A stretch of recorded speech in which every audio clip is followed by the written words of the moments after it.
All right, folks, there you have it.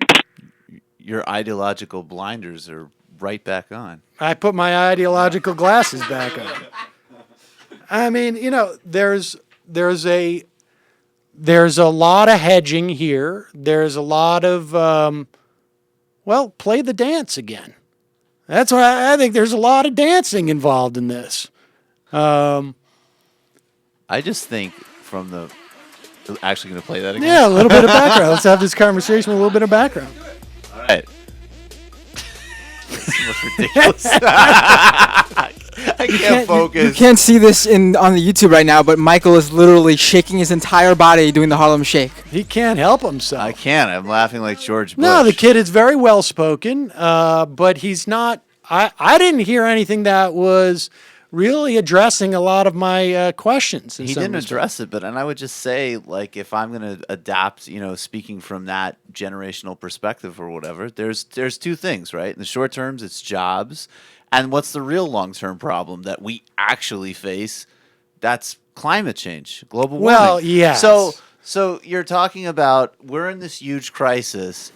Sure, there's a massive employment crisis for young people, especially in Europe and even here. And then in the long term, when we actually come of age, if half of the science about global warming is legitimate, right. Are you kidding me? Let's stay on topic in terms of this narrow thing. I agree with you. I enjoyed that whenever you brought up a point, he said, "I agree." Social Security and Medicare.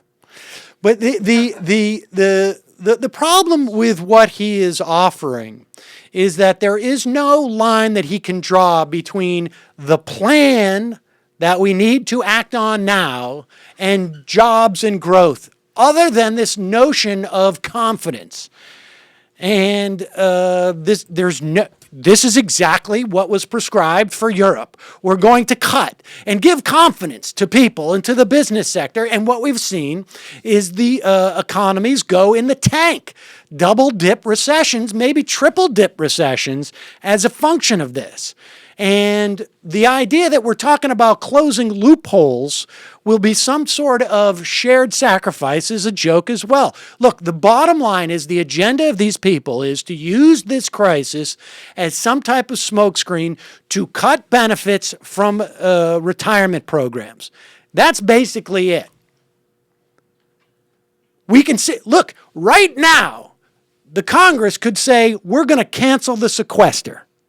All the plans in the world that they had to make all these cuts can be cut right now by Congress. Any plans that we make now about cutting things in the future can be cut, can be reversed by Congress then.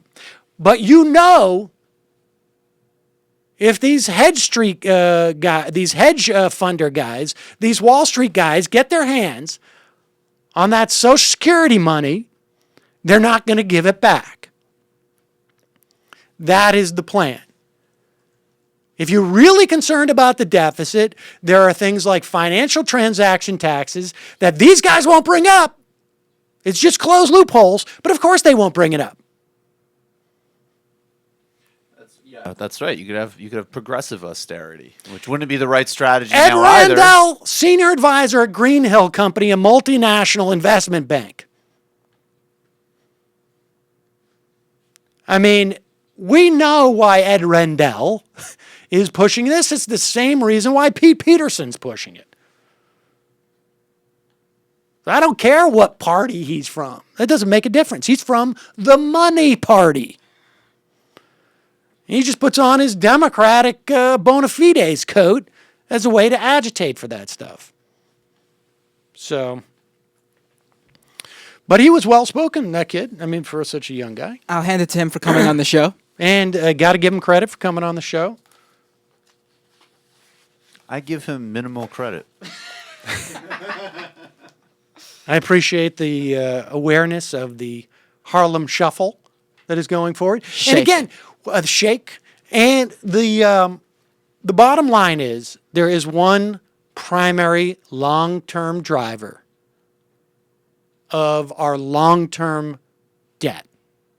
And that is not Medicare. Medicare is simply the means in which people pay for what is the long-term driver, and that is health care. And healthcare expenses are out of control. And there is one reason why that is the case relative to every other industrialized nation in the world.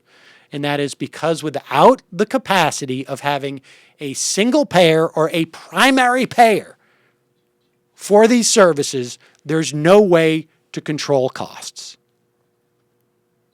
At the end of the day, there is only one way to get those healthcare costs under control, and that is to have a single payer system which will negotiate with pharmaceutical companies to get discounts, volume discounts on drugs, to have a single payer provider of health insurance who will negotiate with hospitals and medical care providers. You go in now, it depends if you're getting a hip replacement surgery or whatever it is, how much that costs is a function of the deal that different insurance companies have made, and they all have different rates. And maybe it's because the guy at the hospital goes on golf junkets with the guy from one insurance company and not another. But the way you control those costs are to have one buyer who is providing the insurance payments to those providers. And that's why Medicare, the rate of growth of the cost of healthcare under Medicare is substantially slower than it is in the private insurance industry. And it could be that much slower if we were all under one program. So this talk of supposed shared sacrifice, where loopholes will be supposedly closed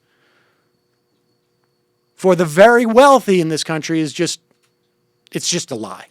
And also, loopholes will always be reopened. Social Security will very unlikely be recreated. Indeed. We saw this in '86.